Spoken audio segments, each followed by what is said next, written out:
got so much motherfucking Down, bring it back, make it clap. Wear that damn, bitches on my line, and you know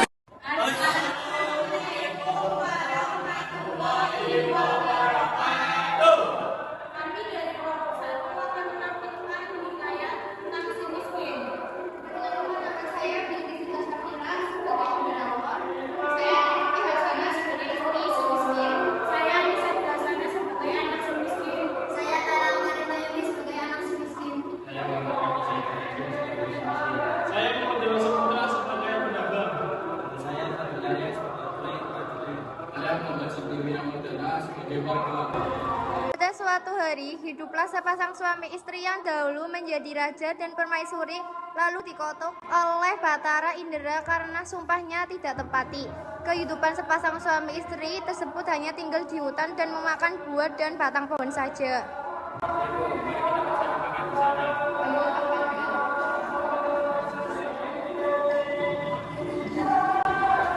Pada suatu hari, si miskin dan istrinya ingin mencari makanan susah di pasar.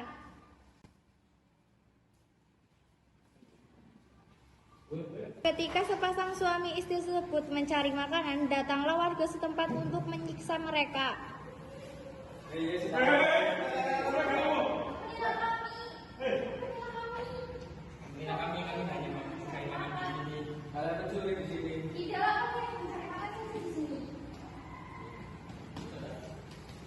Tiga bulan kehidupan si miskin dan istrinya berlalu. Si miskin diberikan kabar oleh istrinya bahwa dia hamil dengan usia 3 bulan, di mana istrinya ingin menyidam buah mangga di taman raja.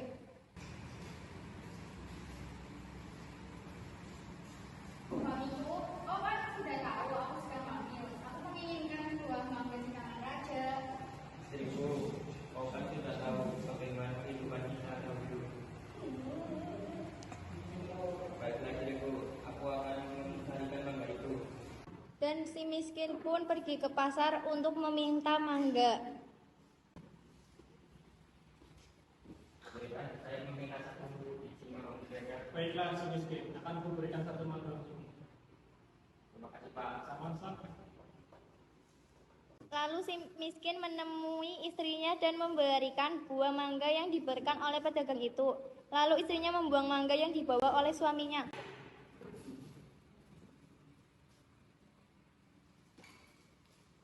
Aku mau mangga yang dibuat Kakanda, Kakanda. Tolong ambilkan lagi itu Kakanda. Baiklah, aku akan mencarikannya di istana raja. Miskin pun langsung pergi ke taman raja. Ketika si miskin sudah sampai di taman raja, miskin langsung memohon kepada raja agar diberikan mangga itu. Raja, wah, aku memberi mangga di taman raja. Untuk apa kamu mengingat mangga itu, si miskin? Untuk istriku yang tengah hamil. Oke, baiklah, kamu silakan mengambilnya. Miskin pun pulang dengan hati yang bahagia. Sesampainya di hutan, miskin langsung memberikan mangga itu. Istriku, ini mangga dari taman raja. Wah, mangga di taman raja. Terima kasih suamiku. Ya, sama-sama. Setelah genap usia kandungan istrinya, lahirlah anak yang diberi nama Marakarma yang berarti anak di dalam kesukaran. Pada suatu hari, saat si miskin menggali tanah untuk menancapkan kayu, ditemukanlah sebuah kotak yang berisi emas yang melimpah. Anakku, istriku, lihatlah ini. Wah, serem ada. Emas ini bisa digunakan untuk memenuhi kebutuhan sampai anak kita mati. Sejak saat itu, kehidupan keluarga si miskin berubah. Dari sanalah si miskin menjadi raja dan istrinya menjadi ratu dan begitupun anaknya. Si miskin pun berganti nama menjadi Maharaja Indra Angkasa dan istrinya Tuan Putri Ratna Dewi dan negerinya diberi nama. Setelah kejayaan dari Raja Maharaja Indra Angkasa, tidak lama kemudian lahirlah seorang anak perempuan yang diberi nama Nila Kusuma. Raja Indra Angkasa terlalu adil dan murah hati. Dari sanalah muncul saingan yaitu Maharaja Indra Dewa yang iri dengan kejayaan dari Maharaja Indra Angkasa. Pada suatu hari diberitahu bahwa anak-anaknya akan menikah. Lalu Raja Maharaja Angkasa mencari seorang nuju Maharaja Indra Dewa. Mendengar kabar tersebut, lalu Maharaja Indra mengaruh nujum tersebut dan menyuruh untuk meramai yang tidak baik. Izinkan aku merawat rajamu.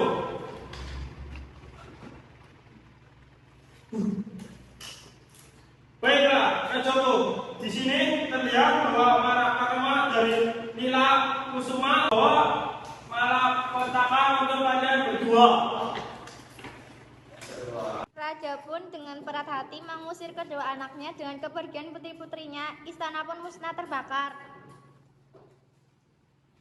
Pergi sana.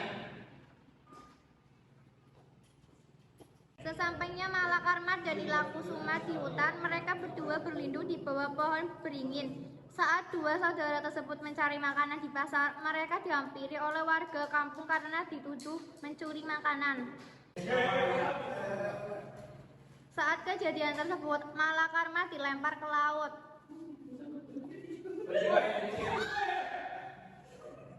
Dan Nilakusuma bersembunyi di balik batu. Kemudian Nilakusuma ditemukan oleh Raja Mangendra Sari Putra, mahkota dari Panglima Cahaya. Raja, lihatlah, Raja ada di sini. Wahai gadis, mengapa kau bisa di sini? Saya dikejar oleh warga. Ikutlah denganku.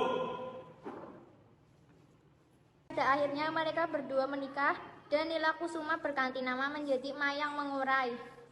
Malakarma ia terdampar di pantai pangkalan raksasa dan datanglah Cahaya Cairani jalan-jalan di tepi pantai dan Cahaya Cairani menolong Malakarma.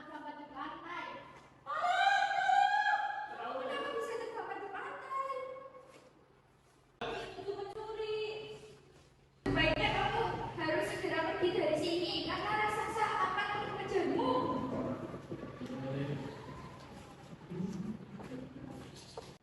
Ketika Cahaya Cairani dan Malakarma menaiki sebuah kapal, Cahaya Cairani ditemukan oleh raksasa dan tidak jadi melarikan diri. Lalu Cahaya Cairani mendorong kapal Malakarma saat Malakarma berada di tengah. Ditelan oleh ikan, ikan pun terdampar di rumah Nenek Kebayan. Lalu Nenek Kebayan membelah ikan dengan daun padi karena mendapatkan petunjuk. Lalu ditemukanlah Malakarma. Kemudian Malakarma menjadi anak angkat Nenek Kebayan. Kehidupan mereka pun sehari-hari berjualan bunga.